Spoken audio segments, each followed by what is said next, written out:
Voyons combien de ces 19 faits étonnants tu connais. Sais-tu que la musique que tu es en train d'écouter affecte ton rythme cardiaque? La musique a un effet sur notre humeur. Elle peut te remonter le moral, mais ça ne s'arrête pas là. Un bon morceau parle littéralement à ton cœur, puisque les battements de ton cœur se synchronisent avec le rythme que tu entends. La musique affecte aussi ta respiration et ta pression sanguine. Nous sommes les seuls dans tout le règne animal à avoir un menton. Il s'agit d'une caractéristique osseuse spécifique qui part de la mâchoire inférieure vers l'avant. Certains chercheurs pensent que les lamantins et les éléphants possèdent aussi un menton, mais leurs structures ne sont pas comparables au vrai menton des humains. Personne ne sait encore exactement pourquoi nous avons un menton, mais cela pourrait avoir un rapport avec la parole ou l'alimentation. Cela varie bien sûr d'un individu à l'autre, mais en moyenne, les ongles de nos orteils poussent plus lentement que ceux de nos doigts. Ils pousseraient même environ 2 fois moins vite.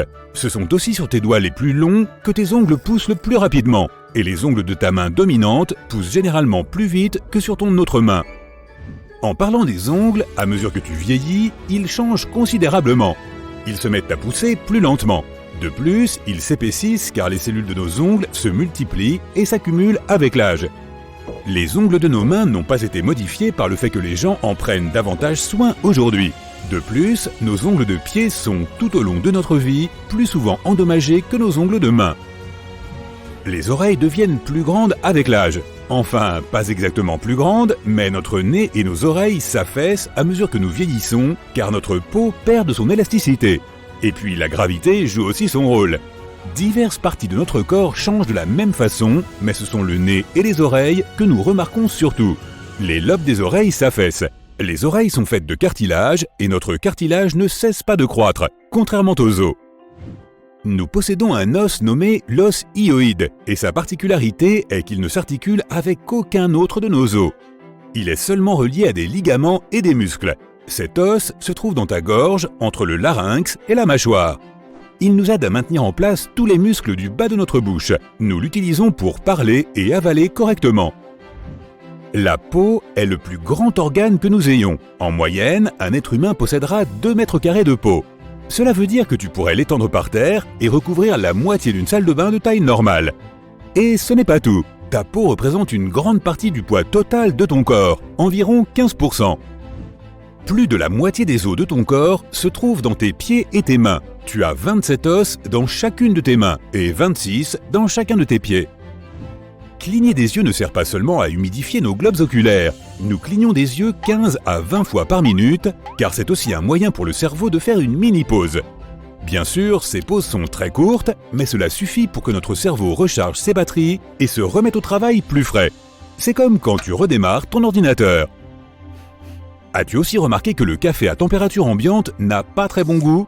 Même si tu t'es préparé un café parfait, la température affectera quand même sa saveur. Certains de nos récepteurs gustatifs sont plus sensibles aux molécules alimentaires qui sont à température ambiante ou même légèrement au-dessus. Donc, quand ton café est chaud, il te semblera moins amer, ce qui signifie qu'il a meilleur goût. Car parmi tes papilles gustatives, celles qui sont chargées de détecter le goût amer ne seront pas aussi sensibles lorsque ta boisson est chaude.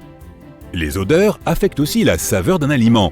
Donc même s'il est amer, ton café chaud pourrait avoir un goût délicieux simplement parce que tu auras senti son arôme agréable, ce que le café à température ambiante ne permet pas. En parlant de papilles gustatives, Mère Nature nous a en quelque sorte construits pour être des gourmands. La langue humaine possède 10 000 papilles gustatives qui différencient le salé, le sucré, l'acide et l'amer. Et sais-tu qu'elles changent toutes les 2 semaines? C'est probablement l'une des caractéristiques les plus importantes de notre espèce. Par exemple, essaie de manger un citron sans faire la grimace. Plus difficile que tu ne l'aurais cru, n'est-ce pas? L'aigreur de ce fruit te fait froncer les sourcils par réflexe. C'est comme une réaction de rejet. C'est peut-être pour nous signaler, à nous mais aussi aux autres, que quelque chose ne va pas.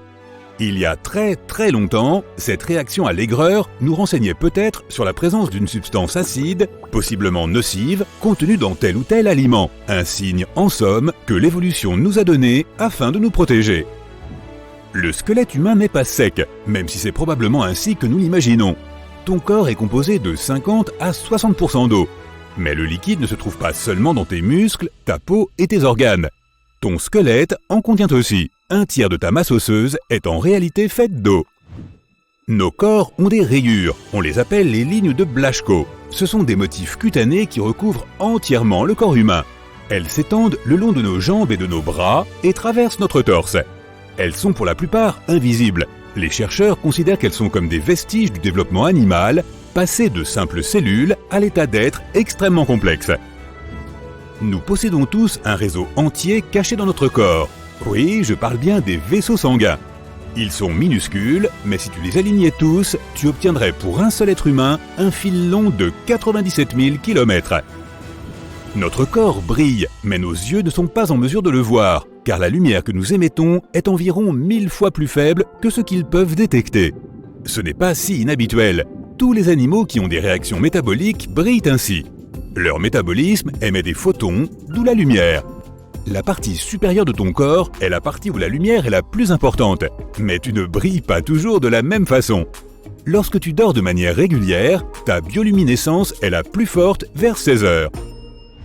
Pourquoi nous sentons-nous généralement si confus au réveil d'une sieste? Faire une sieste est très bon pour toi. Cela renforce ton système immunitaire, te met de bonne humeur et augmente tes performances au travail. Certains aiment même la combinaison du café et de la sieste. Ils en boivent un juste avant de se coucher. Grâce à l'association du sommeil et de la caféine, ils se réveillent à la fois reposés et pleins d'énergie.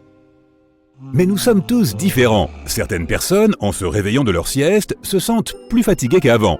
C'est ce qu'on appelle l'inertie du sommeil. Et tu en feras probablement l'expérience si ta sieste dure plus de 20 minutes. Cela pourrait être lié à l'adénosine, une molécule spécifique qui s'accumule dans ton cerveau lorsqu'il est éveillé et diminue lorsque tu dors. Et si tu te sens un peu vaseux, c'est peut-être parce que l'adénosine ne s'est pas entièrement dissipée au moment où tu t'es réveillé. Que ton corps réagisse bien ou mal à la sieste a aussi quelque chose à voir avec la génétique. Alors n'insiste pas trop. Si tu ne te sens pas bien après une sieste, investis plutôt dans une bonne nuit de sommeil. Si tu as du mal à dormir la nuit, tu peux essayer de porter des chaussettes au lit. Les scientifiques ont découvert que les personnes qui faisaient cela s'endormaient plus vite, car les chaussettes font croire à ton cerveau qu'il fait plus chaud. Ce qui fait que ton corps augmente son flux sanguin vers la peau. À cause de cela, la température centrale de ton corps baisse un peu. Et c'est là l'un des signaux envoyés à ton cerveau qu'il est temps de dormir. Mais ne porte pas les chaussettes que tu as portées toute la journée, mais en des propres. L'intestin est le seul organe qui possède son propre système nerveux indépendant. Avec ses 100 millions de neurones, c'est un système à lui tout seul, et nombreux sont ceux qui l'appellent le deuxième cerveau. Les neurones sont les messagers de notre système nerveux. Ils transfèrent des informations à nos muscles, à nos cellules nerveuses et à nos cellules glandulaires partout dans notre corps. Et ton intestin est si fort qu'il peut continuer à fonctionner même si la connexion neuronale principale, le nerf vague, entre ton cerveau et ton intestin est coupée. Cela signifie que si ton cerveau n'avait plus la possibilité de communiquer avec ton deuxième cerveau, les neurones en bas pourraient quand même transmettre des informations pour que le système puisse fonctionner indépendamment. Tu perds près de 8% de ton eau pendant un vol. Cela se produit parce que tu es dans un environnement à climat contrôlé et dans ce cas, l'humidité peut baisser de 10 à 15%. C'est 3 fois plus sec que ce que tu connaîtrais dans le désert du Sahara. N'oublie donc pas de t'hydrater quand tu es dans le ciel.